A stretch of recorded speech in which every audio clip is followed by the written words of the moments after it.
Bonjour et bienvenue dans Une minute un livre. Je vous parle aujourd'hui de cet ouvrage, Frantz Fanon, de l'anticolonialisme à la critique post-coloniale, de Mathieu Renaud, professeur en histoire critique de la philosophie à l'université Toulouse-Jean Jaurès, aux éditions Amsterdam 2025, que je remercie pour l'envoi. Alors, un travail remarquable mené par Mathieu Renaud, qui articule bien, le travail et la personne de Frantz Fanon. L'idée ici, est de comprendre la portée de l'œuvre de Frantz Fanon dans son contexte, dans sa continuité, dans son urgence et de montrer dans quelle mesure on peut parler de pensée contemporaine. Et par exemple, il ne s'agit pas d'isoler les œuvres, par exemple, comme Les damnés de la Terre ou Peau noire au masque blanc. L'homme est également présenté de manière non biographique, mais dans sa globalité également.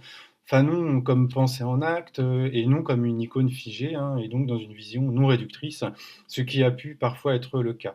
Alors évoquer l'anticolonialisme et la critique post-coloniale nécessite une analyse fine qui précise une nécessaire critique de la civilisation, une nécessaire unité et un nécessaire humanisme. Alors qu'est-ce que la décolonisation? C'est à cette question, précise Mathieu, que tâche de répondre toute l'œuvre de Fanon, à laquelle on ne saurait donc rendre justice en la faisant dépendre d'une définition donnée, qu'elle soit entre parenthèses dite anticoloniale ou post-coloniale, de la décolonisation. Alors, la pratique théorique de Fanon peut être interprétée comme pratique de décolonisation des savoirs, c'est-à-dire une série de déplacements épistémiques.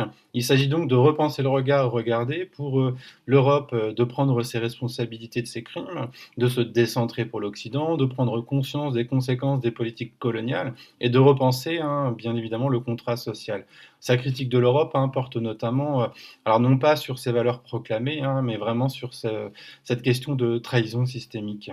Alors la scission psychique de l'homme blanc étant l'effet d'un conflit moral, le racisme se fonde sur l'opposition binaire des principes antagonistes du bien et du mal, une lutte donc perpétuelle. Alors la force de Fanon, c'est donc de proposer quelque part une autre lecture du racisme, tout en partageant des éléments que l'on connaît. Alors on peut reprendre quelques points à travers cette pensée.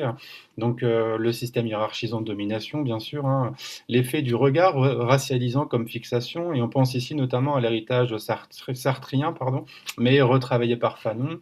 L'idée on ne naît pas noir mais on le devient, l'être racial en tant que problème, le non-être, l'intransivité de l'être noir, c'est le blanc qui crée le noir, la négation du corps noir comme effet de clivage, la question de négrophobie, le transitivisme sexuel, l'idée qui peut sembler surprenante que le négrophobe serait un homosexuel refoulé, mais voilà, pas tant surprenante que cela, si on rappelle le contexte psychanalytique.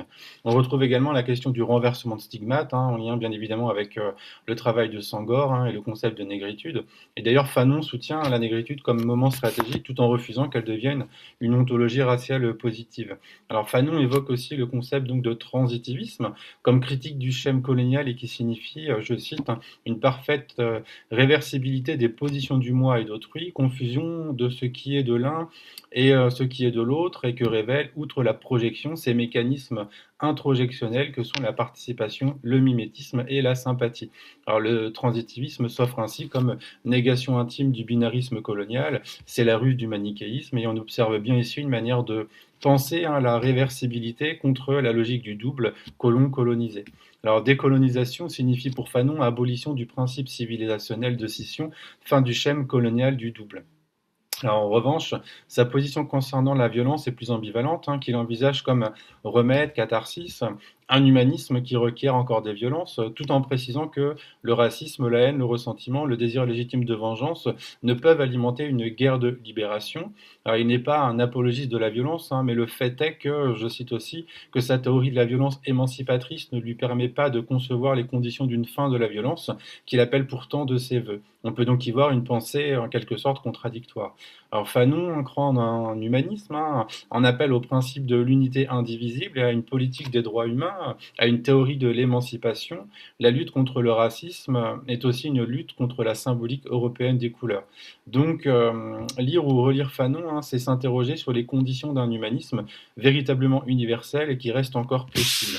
Je vous invite vraiment à découvrir cet ouvrage, c'est une pépite, c'est une mine, c'est extrêmement précis. Et voilà, je vous invite vraiment à découvrir cet ouvrage et à le partager autour de vous. Je vous souhaite une bonne lecture et à bientôt.